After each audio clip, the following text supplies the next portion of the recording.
Motion controls are a boon to family gatherings and nursing homes, but when you want to spend quality one-on-one time with your machine, it's slim pickings. The console that started the craze is trying to get the final word with Motion Plus-driven The Legend of Zelda Skyward Sword. With one of Nintendo's biggest mascots playing the beard to this most active of action games, will this bargain bin-filling craze finally have another arrow in its quiver?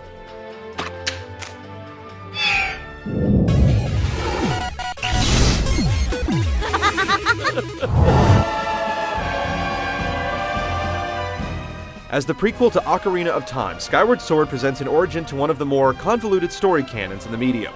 The beginning of Zelda and Link's relationship is explored here, and if you swap Hogwarts for Skyloft, the picture becomes clear. Just as the two are starting to figure things out, Zelda is whisked away by the conniving Lord Girahim. He's trying to revive his evil master, and the girl is part of the equation. Link is always just a step behind and rarely brushes elbows with the object of his affection. Story elements are kept pretty light and conversations are handled with sharply written text that helps develop the prose's few players.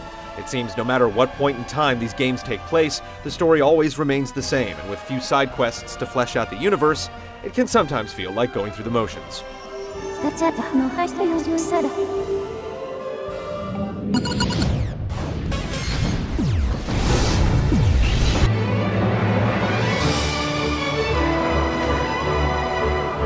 This franchise has been slow to change its core design, but Skyward Sword represents its biggest departure from tradition.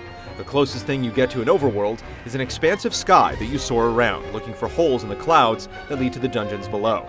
Yet trying to single anything out as a dungeon would be to ignore its overarching structure. In Skyward Sword, the entire world is one big dungeon. Those tranquil moments loping along on Epona in vast fields are gone. In their place are environments every bit as challenging to navigate as the proper dungeons.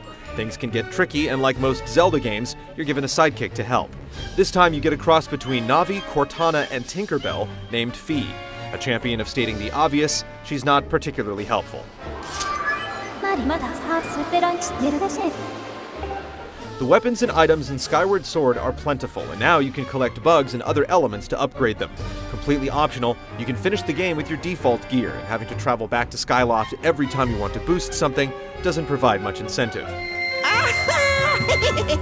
For as advanced as the level design is, there are other elements in need of an overhaul. There aren't many games left with save points, and while they're more frequent here, and there are some checkpoints baked in, you'll still find yourself running for long stretches to get back into the action. Skyward Sword is an absolutely massive game. The main quest will take most players around 40 hours to complete, and excising its hidden secrets and collectibles will extend that exponentially. It's a bit deceptive though. In traditional Zelda style, various fetch quests derail the experience, and you have to return to several areas multiple times as you acquire new tools.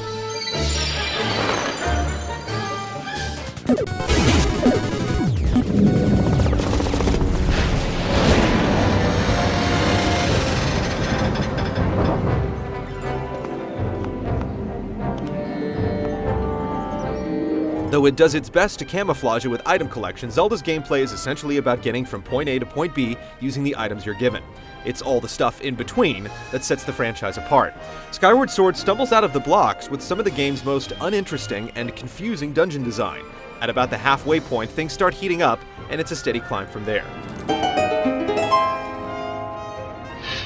With one clear track through the campaign and hardly any minigames for distraction, you either work your way through one mind-bending room after another, or turn the machine off. All the frivolity has been purged, taking some of the charm along with it. We never thought we'd see a console Zelda game without fishing, but like a lot of the other trimmings, it hasn't made the cut. Twilight Princess included motion controls, but at the time, we had no idea we were only getting a slice of the possibilities. This time you get the whole pie, courtesy of the Motion Plus add-on. Required to play, every last iota of the experience is centered around it. From enemy markings and defensive stances to the sometimes humbling puzzles, by game's end you'll be trained to slice horizontally or vertically at a moment's notice. While death via combat is still extremely rare, quick enemy reaction keeps every battle interesting.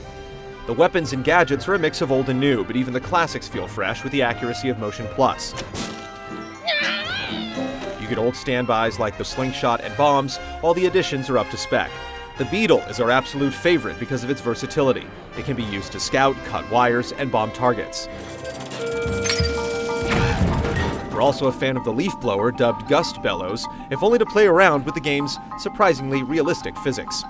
Motion Plus's performance isn't perfect, but it's still very impressive. The one-to-one sword control is accurate enough that you can have fun just chopping something to bits.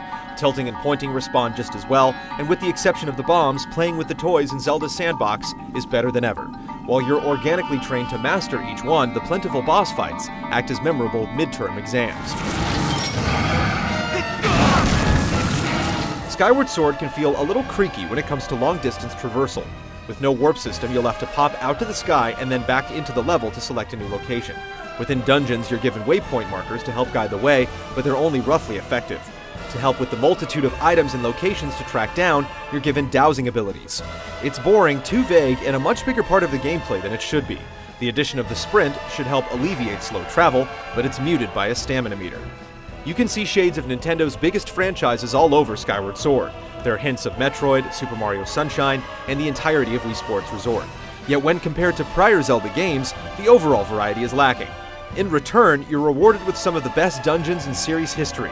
One area where Link carries around a time-switching crystal shows a creativity that few games can match.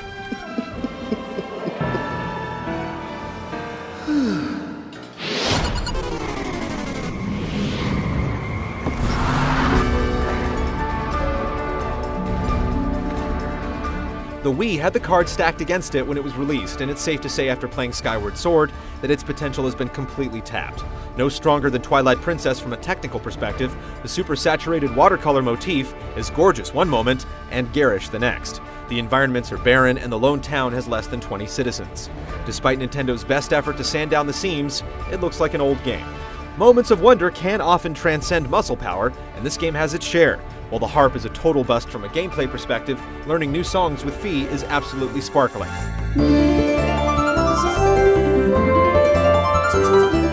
It's easily the most cinematic game in the series, yet it's still behind the curve. For the first time, Zelda's music has been recorded by a live orchestra. It's a huge step up in quality, and most of the arrangements will eventually worm their way into your subconscious. Minus a couple ear stabbers, it's great stuff. Voice acting is absent once again in favor of gibberish grunts and giggles. It's only made worse by some of the flappy jaw animations. It's another area that makes Skyward Sword feel like a throwback.